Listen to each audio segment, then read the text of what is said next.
Ride1Up recently launched the TrailRush, an electric mountain bike that I think is going to completely change the game when it comes to bringing affordability into the quality e-mountain bike market. Hey everyone, Micah here with Electrek, and today we're reviewing the new Ride1Up TrailRush, the first affordable, good quality electric mountain bike. Let's check it out. And by good quality, of course, I mean better than your typical direct-to-consumer electric mountain bikes. Obviously, this is not a Trek, it's not a Specialized, it's definitely not a Santa Cruz, but it is much nicer than the typical e-bikes that you'll find from the mountain bike selection of your local direct-to-consumer brand. So maybe let's just start this over. And today we're checking out the Ride1Up TrailRush, a good quality, affordable, in-between mountain bike. Let's check it out. Now, as usual, let me start it off with some basic specs here, and then we'll get into my thoughts on how this bike rides. First of all, that is a Brose TF Sprinter mid-drive motor down there, and it puts out 90 Newton meters of torque, which directly relates to the power and hill climbing performance. Technically, because it's a European-made motor, it still has to say 250 watts on it somewhere, but this is a Class 3 28 mile per hour e-bike, so you better believe the actual wattage is much higher. Unfortunately, the battery is a bit small. It's a 36 volt 14 amp hour Samsung cell unit, though since the bike has no throttle, which is par for the course with European-made motors, the 504 watt-hours still last for up to 50 miles of range, at least if you're in low-power pedal assist. For me, at medium power levels, the mid-30s of miles is more realistic range. Look, do I miss a throttle? Sure. Do I understand why there's no throttle? Yeah, it's a Brose motor. You know, like, the upside is you get a great quality, quiet motor. The downside is they're European, so they're very anti-throttle. And that's what you get with these things. For brakes, we've got 4-piston Orions, and these things are punchy. You can lock up the tires easily, which means you've got more than enough power to modulate exactly how much braking you want.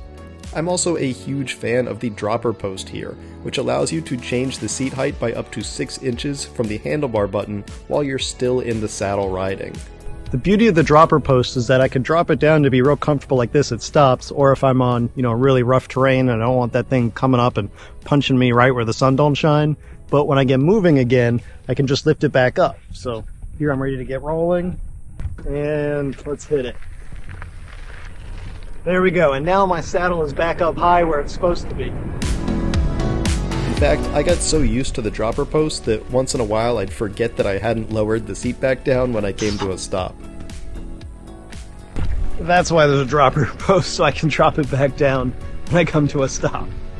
Finishing up the major specs, we've got Maxxis Minion 29 by 2.6 inch tires, which, as a shorter rider myself, means I'm glad for that dropper post at stops, because these big tires, while they do help smooth out bumps, they keep you riding up a bit higher, that's for sure.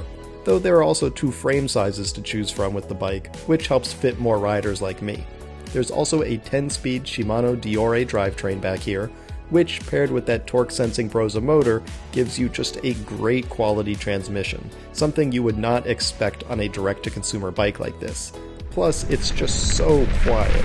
I cannot believe how quiet this motor is. I cannot hear it over just the crunching of the sand and the gravel under my tires here. When I'm on pavement, I can just barely hear the whisper. This Brose motor, and this is what these motors are known for, is just whisper quiet. I don't normally leave in just unedited raw audio in my reviews because it's just kind of boring in a short punchy video, but here are a few seconds so you can see what I mean. All you hear is the dirt. Whether I'm pedaling or not, motor on or off, it just sounds the same.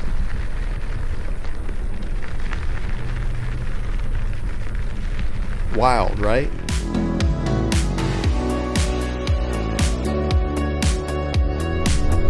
I am loving the TrailRush, but one thing I'm not a huge fan of is the fact that I think this saddle might be responsible for my first ever visit to a proctologist so they can fish it back out of me.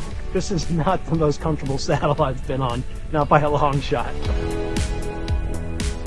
So those were the specs, but let's talk about the ride.